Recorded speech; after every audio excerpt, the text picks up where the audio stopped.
اللهم إني أسألك علما نافعا.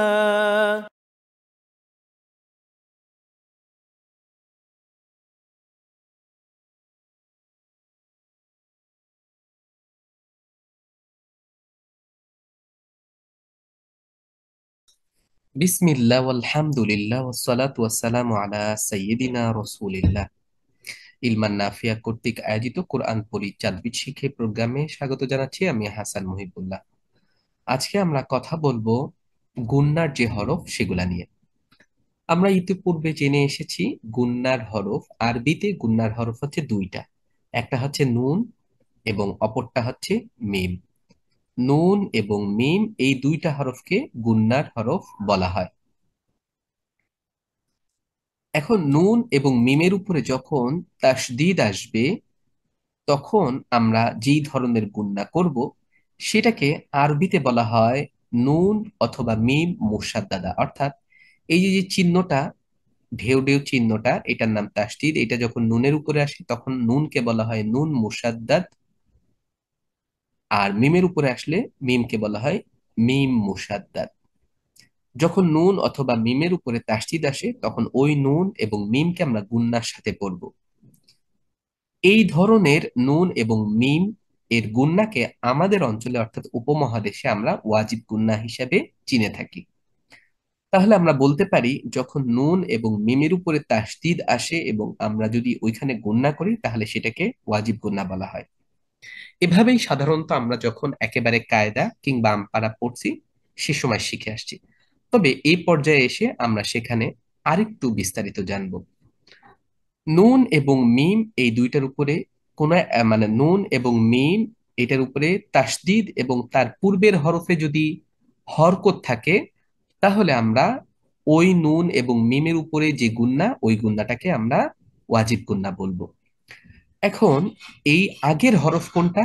যখন আমরা যদি এই প্রথম উদাহরণটা দেখি নুনের, লিন্নাসি, নুনের উপরে তাসদিদ আছে, আমরা তার পূর্বের হরফ লাম, এখানে কোনো ধরনের কোনো চিহ্ন দেখতে পাচ্ছি না। এটা আরবি লেখার একটা নিয়ম অনুযায়ী এখানে একটা দ্বিতীয় লাম আসছে, এটা অনুচ্চারিত থাকবে। কিন্তু প্রথম যে লামটা, এটার নিচে আমরা জের দেখতে পাচ্ছি। এই কারণে এই নুনের উপরে আমরা যে গুণনাটা করব ওই গুণনাটাকে আমরা ওয়াজিব গুণনা বলতে পারি।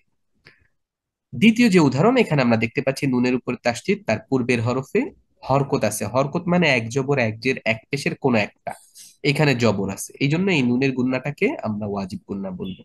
একইভাবে সর্বশেষ উদাহরণেও আমরা নুনের উপরে তাসদীদ, তার আগের হরফে হরকত দেখতে পাচ্ছি, এই জন্য গুণনা করবো ওয়ালা কিন্না। তাহলে আমরা নুনের উদাহরণ দেখতে পেলাম। মিমের উদাহরণেও আমরা দেখতে পাচ্ছি মিমের উপরে তাসদীদ, তার আগের হরফে হরকত, সুম্মা উম্মাতুন ওয়া মিম্মা। তাহলে আমরা বুঝতে পারলাম ওয়াজিব গুন্না হওয়ার জন্য দুইটা শর্ত। একটা হচ্ছে নুন অথবা মিমের উপরে তাসদীদ, দ্বিতীয় শর্ত হলো তার আগের হরফে হরকত। যদি আমরা আরবি ভাষার শব্দের গঠন অনুযায়ী তার আগের হরফে কোনো সিম্বল না দেখতে পাই বা কোনো চিহ্ন দেখতে না পাই, তাহলে তার আগের হরফে আমরা খেয়াল করব। এমন হতে পারে যে তাসদীদ বিশিষ্ট হরফ নুন বা মিম তার আগের হরফে নাই, কিন্তু তাহলে তার আগের হরফে আমরা খেয়াল করব। তাহলে আশা করি আমরা ওয়াজিব গুণ্যটা বুঝতে পারছি। এখন যদি আমরা আরো কিছু উদাহরণ দেখি, যেরকম হাম্মালাতা মুহাম্মাদুন লাম্মা সুম্মা জান্নাতিন নাঈম ইন্না কাআন্না, এই সবগুলো হচ্ছে ওয়াজিব গুন্না। ওয়াজিব গুন্নার শর্ত কি ছিল? দুইটা। একটা হচ্ছে নুন অথবা মিমে তাসদীদ, দ্বিতীয়টা হচ্ছে তার আগের হরফে হরকত। হরকত কোনটাকে বলে? এক জবর এক জের এক পেশকে।